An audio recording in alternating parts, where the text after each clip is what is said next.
Tu crois tout savoir sur le temps, sur les dates, sur l'histoire telle que nous la connaissons, et si je te disais que des jours ont disparu sans laisser de traces, que des années entières auraient été inventées de toutes pièces, et pire encore, que nous ne vivons pas dans le siècle que tu crois, oui, tu as bien entendu. Tout commence en 1752. Plus précisément, le 1er septembre, dans un petit village tranquille. Un jeune homme malin, rusé, adepte des paris impossibles, tombe par hasard sur une information incroyable. Une info que personne autour de lui ne connaît. Une info qui va tout changer. Il court alors dans les ruelles du village, hurle à plein poumon « Venez tous, j'ai un pari pour vous, un pari impossible à gagner, sauf pour moi. » Devant les villageois amassés, il lance son défi. « Je peux danser pendant 12 jours et 12 nuits d'affilée, sans manger, sans boire, sans jamais m'arrêter. Pas un seul instant. » Éclat de rire, moquerie, personne ne le prend au sérieux.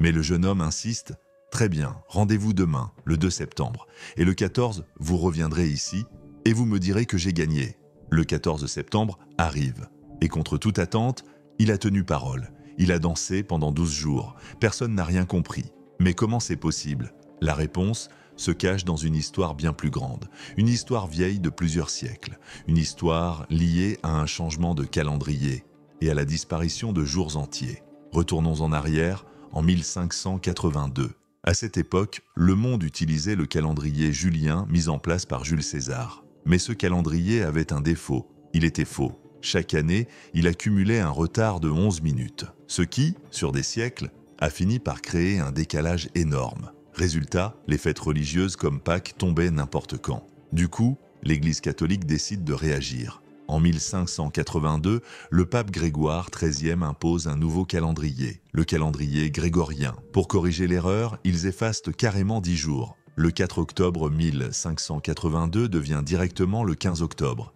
Imagine un peu, tu te couches le 4 et tu te réveilles le 15. Toute une partie de ta vie effacée. Mais ce n'était pas fini. Quand l'Angleterre décide enfin de passer au calendrier grégorien, en 1752, 11 jours sont supprimés cette fois-ci. Le 2 septembre devient le 14 septembre. C'est là qu'intervient notre jeune homme du pari impossible.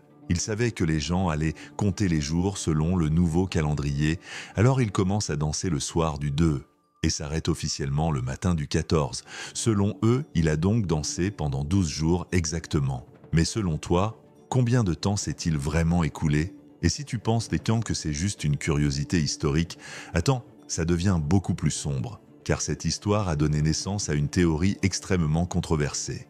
Une théorie qui dit que l'histoire a été trafiquée, que des centaines d'années n'ont jamais existé, et que peut-être nous vivons aujourd'hui au XVIIIe siècle, et non au XXIe. Cette théorie s'appelle la théorie du temps fantôme, ou Phantom Time Hypothesis. Lancée dans les années 90 par un historien allemand nommé Heribert Illig, elle affirme que 300 ans ont été ajoutés artificiellement entre 614 et 911 après Jésus-Christ. 300 ans, effacés, faux, inexistants. Et derrière ce complot géant, selon lui, l'empereur Othon III, le pape Sylvestre II et l'empereur byzantin Constantin VII, leur objectif, synchroniser l'histoire avec la prophétie chrétienne de la venue du Christ et se placer au cœur d'un règne divin. Mais si ces années n'ont jamais eu lieu, alors Charlemagne n'a jamais existé. Les Vikings n'ont jamais envahi l'Angleterre. Arthur est une légende. Même s'il l'était déjà, et pire encore, la conquête islamique de l'Espagne n'a jamais eu lieu. Le Coran aurait été révélé dans un vide temporel, et le prophète Muhammad serait une invention. Tu vois où on va?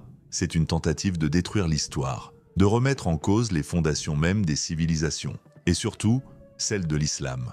Mais les preuves scientifiques les sont claires, des arbres aux anneaux millénaires, aux datations au carbone, en passant par les éclipses astronomiques. L'histoire racontée est réelle. Les monuments médiévaux en Europe sont authentiques, et nos racines sont profondément ancrées dans le temps. Alors, pourquoi cette théorie continue-t-elle de tourner en boucle sur Internet ? Pourquoi refait-elle surface à chaque fois qu'on parle de temps perdu, de jours manquants, de manipulation historique? Parce que c'est une histoire puissante, parce qu'elle fait peur, et parce qu'elle essaie de nous faire douter de ce que nous sommes.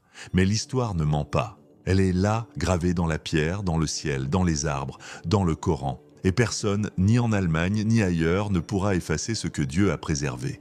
Donc, La prochaine fois que tu entends parler de jours disparus, de temps fantômes ou de complots historiques, souviens-toi de ce jeune homme qui a gagné un pari impossible.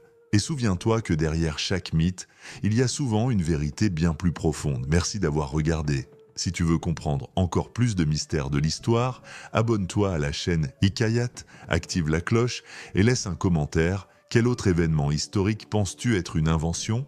On se retrouve très bientôt dans une nouvelle enquête qui va tout changer.